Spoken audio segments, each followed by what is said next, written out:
Hello hi नमस्कार, मैं हूं गार्गी सारस्वत और आप सभी का स्वागत करती हूं आपके अपने प्यारे परिवार टीचिंग बाय रोजगार विद अंकित पर।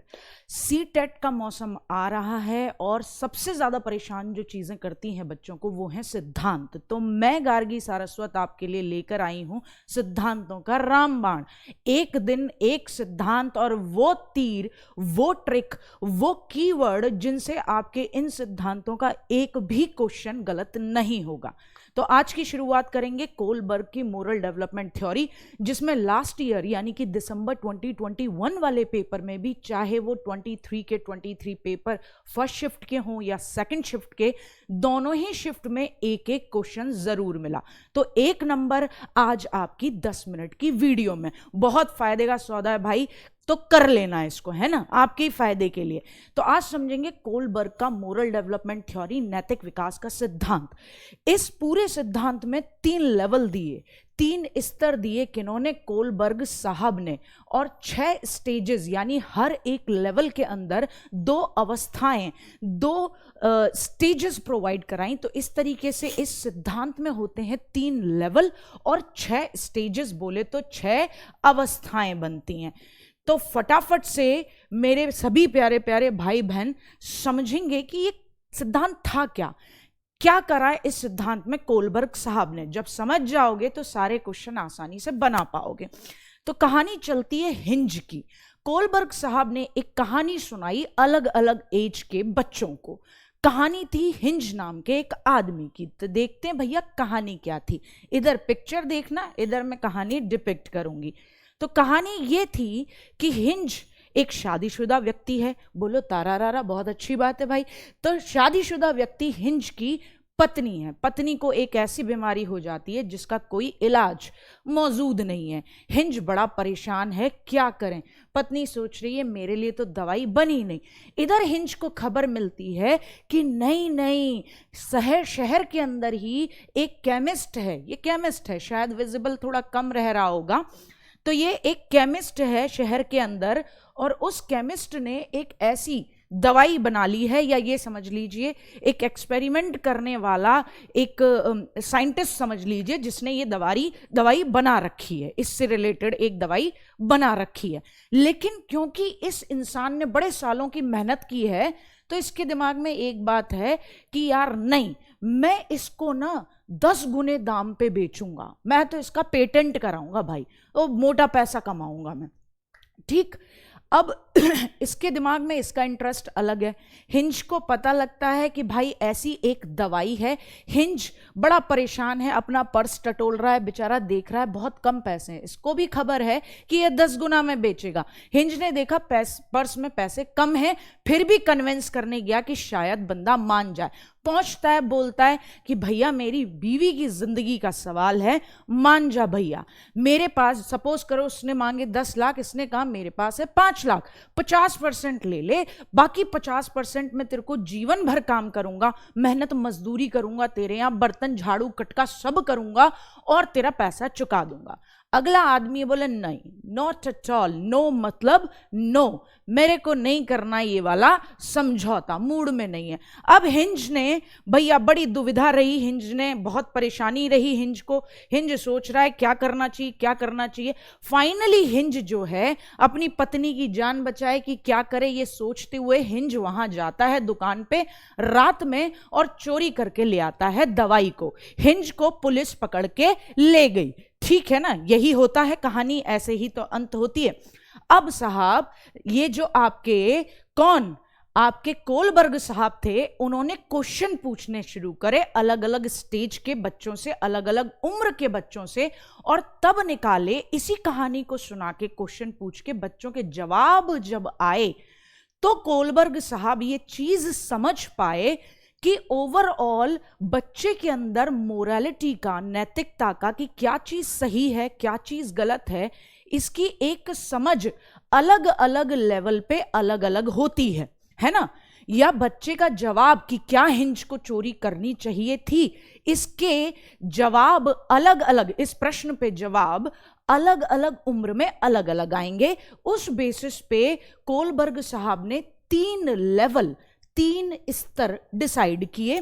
पहला स्तर जिसे कहा जाता है वो है, हिंदी में भी समझ लीजिएगा, प्राक रूढ़िगत नैतिकता। ऐसी नैतिकता जिसमें बच्चे को सही और गलत का बिल्कुल नहीं पता होता, सही और गलत का कोई आइडिया नहीं, कोई आइडिया ही नहीं है यहां बच्चे को, है ना। तो भैया फिर वो किसी बात का जवाब, कोई बात सही है या गलत है, ये किस बेसिस पे दे रहा है? उस बेसिस पे जो उसके बड़ों ने नियम बनाए। अगर उसके बड़े कहते हैं कि नहीं बेटा आप ये करोगे तो आपके कान पक जाएंगे, तो वो यही सत्य मान लेता है। तो यहां बच्चे की नैतिकता, मोरालिटी किस चीज पे डिपेंड करती है? यहां बच्चे की मोरालिटी अन्य लोगों पर डिपेंड करती है, अन्य लोगों पर, यानी कि उससे बड़े जिन लोगों ने नियम बनाए हैं, है ना, अन्य लोगों के नियम पर, अन्य लोगों यानी जो उससे बड़े हैं उनके नियमों पर, अन्य लोगों के नियमों पर। तो इस लेवल को क्या कहा जाता है? इस लेवल को कहा जाता है प्राक रूढ़िगत नैतिकता का स्तर, या पूर्व परंपरागत स्तर, या पूर्व नैतिकता का स्तर, जिसे इंग्लिश में बोलते हैं प्री कन्वेंशनल लेवल। क्या कहते हैं इंग्लिश में? प्री कन्वेंशनल लेवल कहा जाता है इसे। ठीक साहब, अच्छा जी। इसके अंदर दो स्टेजेस बताई कोलबर्ग साहब ने। पहली स्टेज ये बताई, पहली स्टेज है दंड व आज्ञाकारिता उन्मुखता, यानी यहां बच्चा बड़ा आज्ञाकारी नजर आता है, बड़ा ओबीडियंट नजर आता है, लेकिन किस वजह से? उसको मार का, डांट का, फटकार का डर होता है, दंड के भय की वजह से। यहां कीवर्ड, इस चीज को समझने के लिए एग्जाम में यहां से रिलेटेड जो भी क्वेश्चन आएगा उसको समझने के लिए एक ही कीवर्ड काम करेगा कि कौन सा बच्चा इस अवस्था में है। तो याद रखना, जहां बच्चा ये कहे कि नहीं हमें अपने से बड़े की बात माननी है, नहीं तो हमें दंड मिलेगा, नहीं तो हमें पनिशमेंट मिलेगा, तो पनिशमेंट के डर से ओबीडियंट है बच्चा, आज्ञा मान रहा है, तो उस लेवल को, उस स्टेज को कहा जाएगा दंड और आज्ञाकारिता की स्टेज, पनिशमेंट और ओबीडियंस की स्टेज। जैसे जहां बच्चा, क्वेश्चन आपसे एग्जाम में पूछ ले कि भाई एक बच्ची अपनी सहेली से कह रही है कि अपना टिफिन जल्दी जल्दी फिनिश करते हैं वरना मैम क्लास के बाहर नहीं जाने देंगी, क्योंकि मैम ने शर्त रखी हुई है कि क्या करना है, ये वाला नियम मानना है, वरना क्लास के बाहर जाने वाला कोई लॉ नहीं है तुम्हारे लिए। ठीक है ना। तो अगर नियम नहीं माने तो दंड मिलेगा, इस वजह से कि भैया ये बात मान लेनी है। इसमें ही दूसरी स्टेज जो कोलबर्ग साहब ने बताई वो थी साधनात्मक सापेक्षवादी उन्मुखता। इसे कहा जाता है इंस्ट्रूमेंटल रिलेटिविस्ट ओरिएंटेशन। इंस्ट्रूमेंटल रिलेटिविस्ट ओरिएंटेशन यानी तुम्हारे और मेरे बीच में रिलेशन के लिए कोई एक क्या होना चाहिए? माध्यम होना चाहिए, इंस्ट्रूमेंट होना चाहिए।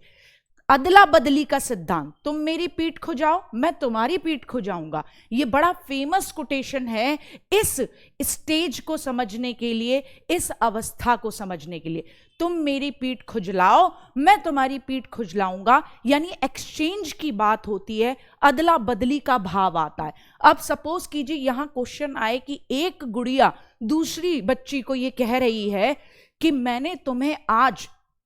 तुम्हें मुझे आज अपना लंच शेयर करना होगा मेरे साथ, क्योंकि कल मैंने तुम्हारे साथ किया था। तो समझ जाना यहां अदला बदली की बात हो रही है, यहां बात हो रही है रिलेटिविज्म होगा, सापेक्षवादिता होगी, लेकिन उसका माध्यम होगा। तो समझ लेना बच्चा किस स्टेज का है? साधनात्मक सापेक्षवादी उन्मुखता यानी इंस्ट्रूमेंटल रिलेटिविस्ट ओरिएंटेशन से। सिंपली समझना, क्वेश्चन में अदला बदली का भाव जरूर होगा। ठीक साहब। तो पहली स्टेज यहां क्लियर होती है, पहला लेवल यहां क्लियर होता है। अब इस लेवल में जब पहली स्टेज के बच्चों से क्वेश्चन पूछा गया कि क्या हिंज को चोरी करनी चाहिए थी, तो इन्होंने कहा नहीं, हिंज को चोरी नहीं करनी थी, क्योंकि अगर हिंज ये बात नहीं मानेगा कि चोरी करना गंदी बात है तो उसको पुलिस पकड़ ले जाएगी। इनको बाकी किसी बात से कोई लेना देना नहीं था। यहां क्या कह रहे हैं, यहां वाले बच्चों से पूछा तो इन्होंने कहा कि हिंज को ना पूरा पैसा देना चाहिए था। किसको? दुकानदार को। और नहीं तो दुकानदार को भी हिंज को मारना पीटना तोड़ने का पूरा पूरा अधिकार है। यहां अदला बदली की बात कर रहा है बच्चा। ठीक, फिर उसके बाद सेकंड लेवल की बात की कोलबर्ग साहब ने। किस लेवल की बात की? सेकंड लेवल की बात की। सेकंड लेवल था परंपरागत। पहले पूर्व परंपरागत था, अब परंपरागत। पहले पूर्व रूढ़िगत था, अब रूढ़िगत बोल लीजिए। पहले प्री कन्वेंशनल बोल रहे थे, अब कन्वेंशनल लेवल। यानी यहां पर बच्चा नैतिकता को समझता है, लेकिन क्या समझ है? क्या खुद की समझ है बच्चे की? नहीं। यहां पे नैतिकता समाज पर डिपेंड है। जिस चीज को समाज अच्छा मानता है बच्चा उसे अच्छा मानता है, जिस चीज को समाज गलत मानता है बच्चा भी उसे गलत मानता है। तो यहां उसकी मोरालिटी का अपना अलग लेवल या अपनी समझ नहीं विकसित हुई है। इसमें भी दो स्टेजेस की बात होती है। पहली स्टेज है इसमें अच्छा लड़का या अच्छी लड़की उन्मुखता, गुड बॉय और गुड गर्ल ओरिएंटेशन। यहां इस स्टेज में बच्चे से जब कोलबर्ग साहब ने क्वेश्चन पूछा कि क्या बच्चे को चोरी करनी चाहिए थी हिंज को, तो इन्होंने कहा नहीं नहीं नहीं। समाज के पॉइंट ऑफ व्यू से सोच के जवाब दिया कि चोरी करना तो गंदी बात है, गंदे लोग चोरी करते हैं, चोरी नहीं करनी थी। क्यों? क्योंकि अगर आप चोरी करते हो तो दूसरे लोग आपको क्या कर देंगे? रिजेक्ट कर देंगे, निष्कासित कर देंगे इस समाज से। और आपको क्या बनना है? अच्छा इंसान बनना है। इस समाज में अच्छे लोगों की ही तो मिसालें दी जाती हैं, अच्छे लोगों को ही तो एक्सेप्ट किया जाता है। तो उसने कहा चोरी करना इसलिए गंदी बात थी हिंज के लिए क्योंकि इस तरीके से ना फिर उसको सोसाइटी फिर अच्छी नजरों से नहीं देखेगी, पाप कर दिया उसने। यहां इस स्टेज में बच्चे का जवाब ये होगा। कीवर्ड क्या पकड़ोगे आप क्वेश्चन को लगाने में? यहां बच्चे का दिमाग डेफिनेटली इस चीज पे चल रहा होगा कि अगर मैं समाज की किसी बात को, या क्वेश्चन ऐसा पूछा जाएगा बच्चा टीचर की किसी बात को नहीं मान रहा है तो उसे रिजेक्ट कर देगी टीचर किसी चीज में, या उसे समाज के लोग, स्पेशली समाज से ही रिलेट करेगा यहां क्वेश्चन, कि समाज के लोग उसे एक्सेप्ट नहीं करेंगे, निष्कासित कर देंगे। फिर चौथी स्टेज आती है, यानी इस कन्वेंशनल नैतिकता वाली यानी परंपरागत स्टेज के लेवल के अंदर जो चौथी स्टेज आती है वो है सामाजिक व्यवस्था के प्रति सम्मान। यहां कीवर्ड क्या होंगे? Respect to social system. यहां कीवर्ड क्या होंगे? जब क्वेश्चन में आए कानून का पालन करना ही करना चाहिए, तो समझ लेना इसी स्टेज की बात कर रहा है बच्चा, क्योंकि यहां वो टोटल समाज में सिस्टम कैसे चलना चाहिए उस पे फोकस है। कर्तव्य पूरे करने ही करने चाहिए, इस पॉइंट ऑफ व्यू पे चलेगा बच्चा। चोरी करना गलत है तो दवाई की चोरी भी नहीं करनी थी, इस दिमाग में ये पॉइंट ऑफ व्यू लेकर चलेगा यहां पर बच्चा। तो याद रखना ये कीवर्ड आपकी मदद करेंगे उस स्टेज को पहचानने में। जैसे पहली स्टेज में जहां पर बात थी आपके आज्ञा और दंड, तो याद रखना वहां डेफिनेटली ऐसा एक कीवर्ड होगा जिससे आप पता लगा सको कि बच्चा किसी भी बात को सिर्फ इसलिए मान रहा है क्योंकि उसको डर है कि उसको दंड मिलेगा। दूसरी स्टेज में आप देखोगे विनिमय, एक्सचेंज की बात कर रहा होगा, भैया तुम मेरे लिए ये करो, तुम मेरे लिए वो करोगे तो मैं तुम्हारे लिए ये करूंगा। तो वहां आप दूसरी स्टेज को फट से पकड़ पाओगे।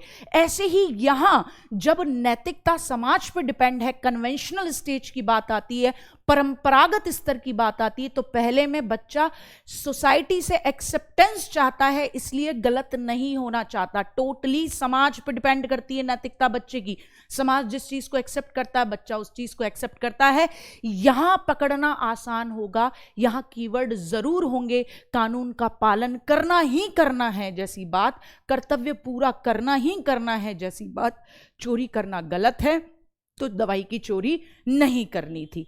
फिर बात आती है लास्ट लेवल की, जो थर्ड लेवल था उसको समझने की। तो थर्ड लेवल क्या बताया था आपके कोलबर्ग साहब ने? थर्ड लेवल बताया लेटर या पोस्ट कन्वेंशनल लेवल, जिसे उत्तर रूढ़िगत नैतिकता या उत्तर परंपरागत स्तर कहते हैं। यहां आते आते कोलबर्ग साहब ने कहा बच्चा इतने समझदार हो चुके हैं कि नैतिकता क्या सही है क्या गलत है मोरालिटी यही तो है कि क्या सही है क्या गलत है उसका डिसीजन खुद से ले पाता है। ये मोरालिटी का सबसे हाई लेवल होता है, नैतिकता का सबसे ऊंचा लेवल होता है। यहां पहला जो स्टेज बताया गया वो है सामाजिक अनुबंध की उन्मुखता, सोशल कॉन्ट्रैक्ट ओरिएंटेशन। यानी मुझे समाज के नियम मानने हैं, लेकिन नियमों में लचीलेपन की बात बच्चा जरूर कर रहा होगा कि नियमों में लचीलापन होना चाहिए, क्योंकि ये नियम समाज के लिए हैं, लेकिन अगर इन नियमों से नुकसान है तो ये नियम तोड़ देने चाहिए। ऐसी बात, ऐसा भाव इस क्वेश्चन में आपको दिख रहा होगा तो समझ जाना कि इस स्टेज की बात कर रहा है, सोशल कॉन्ट्रैक्ट की, कि बिल्कुल समाज में इंसान रह रहा है तो उसको समाज के नियम मानने पड़ेंगे, बदले में समाज उसको सिक्योरिटी देता है, लेकिन नियम लचीले रखो, उससे किसी को नुकसान नहीं होना चाहिए। नुकसान हो रहा है तो नियम तोड़ दे, ये वाली बात सोच यहां पर आएगी। किस स्टेज में? सोशल कॉन्ट्रैक्ट ओरिएंटेशन में। तो आप स्टेज आसानी से टिक कर पाओगे। यहां एक चीज जरूर देखने को मिलेगी, कीवर्ड में इनमें से कुछ ना कुछ जरूर देखने को मिलेगा। सामाजिक व्यवस्था और अपने अधिकारों में बैलेंस की बात करता होगा कि सामाजिक व्यवस्था भी बनी रहे और मेरे अधिकारों में भी बैलेंस। ये नहीं है कि समाज के जो नैतिकता है वो मुझ पे हावी हो जाए, मेरे अधिकार दब जाएं। ठीक। और जो चौथी स्टेज रहेगी, सॉरी इसके अंदर जो सेकंड स्टेज रहेगी, ओवरऑल छठी स्टेज, लास्ट स्टेज, वो है सार्वभौमिक नीतिपरक उन्मुखता, यूनिवर्सल इथिकल प्रिंसिपल ओरिएंटेशन। यहां बच्चा क्या सही क्या गलत उसके लिए खुद नियम बनाएगा। यहां बच्चा यूनिवर्सली पूरे ब्रह्मांड में वसुदेव कुटुंबकम वाली बात लेकर चलेगा कि सबका भला हो, मैं भूखा रहूं दूसरा खा ले। यहां बच्चा कहेगा अगर चोरी नहीं करता ना हिंज तो कहीं अधिक मूल्य चुकाता। पूरे जीवन भर इस बात का दर्द हिंज के सीने पर बना रहता कि मेरी पत्नी मर गई। इसीलिए यहां बच्चा बात करेगा कि हां भैया मेरे हिसाब से बिल्कुल ठीक है। बहुत हायर लेवल पे सोचेगा, बहुत मतलब इस तरीके से सोचेगा जहां उसके अकॉर्डिंग खुद एक निर्णय लेने का, खुद एक नियम बनाने का, सही और गलत को स्थायी रूप से, जिसे बोलते हैं ना एकदम दमदार तरीके से कहने का क्या रहेगा, पॉइंट ऑफ व्यू नजर आ रहा होगा आपको। तो ये वाली बात आपको समझनी है सारी की सारी स्टेजेस में। इसमें एक और क्वेश्चन पूछे जाते हैं, ये सारे क्वेश्चन आए हुए हैं उसी के बेसिस पे समझेंगे। मोरल रीजनिंग यानी नैतिक तर्कणा क्या है? नैतिक तर्कणा, जब डिसीजन ले रहे हो आप, चोरी करूं या नहीं करूं, चोरी कर लेनी चाहिए वरना पत्नी मर जाएगी, तो ये जो डिसीजन ले रहे थे उस बीच आपने अपने आप को क्या रीजन दिया कि चोरी करना क्यों सही है आपके लिए, ये जो दिमाग ने आपने अपने आप को जो तर्क दिया ना, उसे ही मोरल रीजनिंग कहा जाता है। तो जब आप डिसीजन ले रहे हैं तो उस डिसीजन लेने में जो तर्क शामिल है, जो भी तर्क आपने अपने आप को दिया है, वो मोरल रीजनिंग कहलाएगी। मोरल डायलेमा, नैतिक दुविधा, ये करूं या ये करूं, जब डिसीजन न ले पाने की स्थिति होगी तो उसे दुविधा कहा जाएगा। इस सिद्धांत की आपके कोलबर्ग साहब के सिद्धांत की आलोचना कौन करता है? क्वेश्चन पूछा गया है। कैरोल गिलिगन साहब करते हैं। किस बेसिस पे करते हैं? ये कहते हैं कि ये सिद्धांत कल्चर के डिफरेंस को नजरअंदाज करता है। कल्चर के डिफरेंस को नजरअंदाज करता है। हो सकता है कोई समाज ऐसा भी हो जहां ये माना जाए कि गलती उस केमिस्ट की है, ठीक है, तो संस्कृति के अंतर को नजरअंदाज करता है। दूसरा, और क्या गलती है इस सिद्धांत के अंदर? तो कैरोल गिनिगल साहब कहते हैं कि महिलाओं के पक्ष को बड़ा सेकेंडरी रखा गया है, महिलाओं का पक्ष बड़ा गौण है। इसमें माना गया है कि पुरुषों की नैतिकता तो न्याय पर डिपेंड है, वो अपना जीवन एक तरफ करके अपनी पत्नी के लिए चोरी करने चला गया और महिलाओं की नैतिकता का आधार, ये तो पुरुषों की नैतिकता का आधार तो ये बताया, महिलाओं की नैतिकता का आधार देखभाल को बताया। किसको बताया? महिलाओं की नैतिकता का आधार देखभाल को बताया, और पुरुषों की नैतिकता का आधार किसको? न्याय को। ये पिछली साल पूछा गया था, तो यहां लिख लेंगे महिलाओं की नैतिकता का बेस। महिलाओं की मोरालिटी किस चीज पर डिपेंड करती है? महिलाओं की मोरालिटी, नैतिकता देखभाल पर, कि महिलाएं अच्छी देखभाल करती हैं, ठीक है। और पुरुष न्याय पसंद करते हैं, इसलिए वो भाग के चला गया कि नहीं, मेरी पत्नी का जीवन इस पैसे से कहीं ज्यादा है, और उसने चोरी कर ली अपने जीवन को, आने वाले जीवन को दाव पे लगाते हुए। तो इन्होंने यहां कैरोल गिनिगन साहब ने कहा, मतलब हीरो तुम आदमियों को ही बनाते हो, इस कहानी में हीरोइन नहीं हो सकती है, ये वाला मामला है। तो यहां अब हम समझेंगे क्वेश्चंस। आप मुझे बताएंगे क्या आप क्वेश्चंस बना पा रहे हैं, क्योंकि ये जो कुछ मैंने आपको ट्रिक्स बताई, वो ट्रिक्स आपकी बहुत ज्यादा मदद करेंगी। अगर फिर भी एक बार रिवीजन चाहते हो तो फटाफट से वापस जाके एक बार दोबारा से इस पूरी वीडियो को देख लो, उसके बाद क्वेश्चन लगा लेना, कोई दिक्कत नहीं है। तो 5 क्वेश्चन मेरे साथ लगाएंगे फटाफट से। 8 साल का रोहित है, उसे लगता है चोरी करना गलत है, क्योंकि चोरी करने के व्यवहार की वजह से दूसरे लोग उसे निकाल देंगे, उसे रिजेक्ट कर देंगे। रे बाबा, तो कौन से लेवल पे है और किस स्टेज की बात कर रहा है?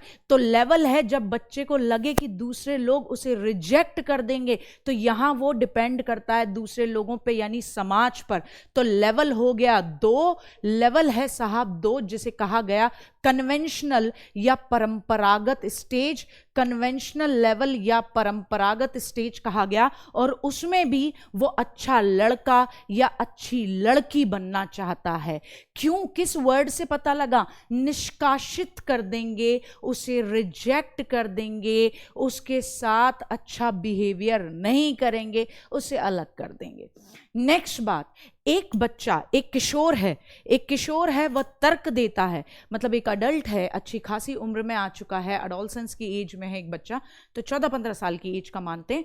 वो तर्क देता है कि हिंज अगर अपनी पत्नी को बचाने के लिए वो सब कुछ नहीं करता जो उसने किया, तो जीवन के मूल्य से कहीं अधिक मूल्य चुका रहा होता, यानी जीवन भर उसके दिल में, उसके सीने में इस बात का बोझ होता। तो ये वो लेवल आ गया है जब इंसान अपने लेवल पे सोच पाता है कि कौन सी चीज उसके अकॉर्डिंग सही है, कौन सी गलत। तो लेवल 3 है, यानी जहां पोस्ट कन्वेंशनल, उत्तर रूढ़िगत अवस्था की बात की गई है, और उसमें भी स्टेज कौन सी है?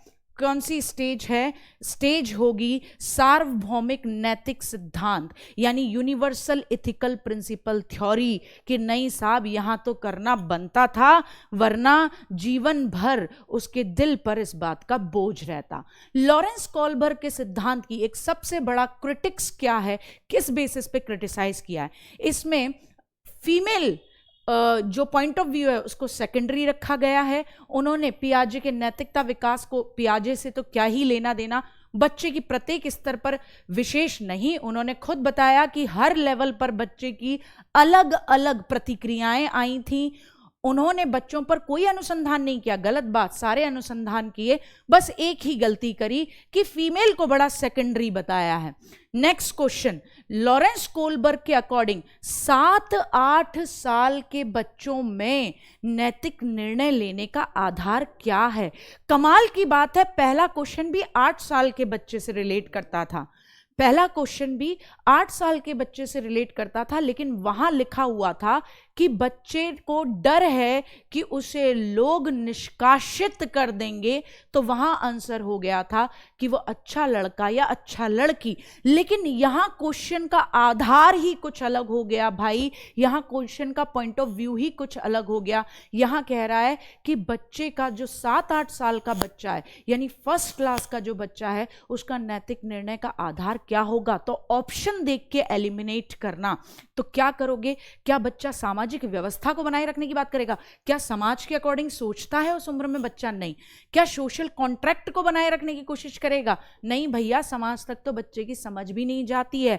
बच्चा केवल उन बातों को मानता है इस एज में जिनको न मानने से उसे डर है कि भैया मुझे दंड मिलेगा। और यूनिवर्सल एथिकल, अरे भाई इतनी समझ कि वो अपने अकॉर्डिंग किसी चीज को सही और गलत करने के लिए तर्क दे सके, अभी नहीं है भाई। लास्ट क्वेश्चन, आशना अच्छा करती है, क्यों करती है? क्योंकि वो दूसरों द्वारा अच्छा देखा जाना चाहती है। अच्छा इसलिए नहीं कर रही है क्योंकि अच्छी है, वो चाहती है दूसरे लोग उसे कहें बहुत अच्छी है। तो कोलबर्ग साहब के अकॉर्डिंग किस स्टेज में है? तो इसका जवाब आप मुझे कमेंट सेक्शन में जरूर देंगे। फिर कल दोबारा से मिलेंगे जीन पियाजे साहब के सिद्धांत के साथ। वहां पे भी कुछ ऐसे ही ट्रिक्स और कुछ कीवर्ड्स होंगे जो आपको क्वेश्चंस के आंसर बनाने में मदद करेंगे। तो till the time, bye bye, love you, take care, अपना ध्यान रखें। फिर से मिलेंगे। चैनल सब्सक्राइब नहीं किया, लाइक और शेयर नहीं किया वीडियो को, तो जरूर कर लें। चैनल का नाम टीचिंग बाय रोजगार विद अंकित और मैं गार्गी सारस्वत। तो फिर मिलेंगे कल एक नए सिद्धांत के साथ और इसी तरीके से क्वेश्चंस को सॉल्व करते हुए। तो till the time, bye bye, love you, take care.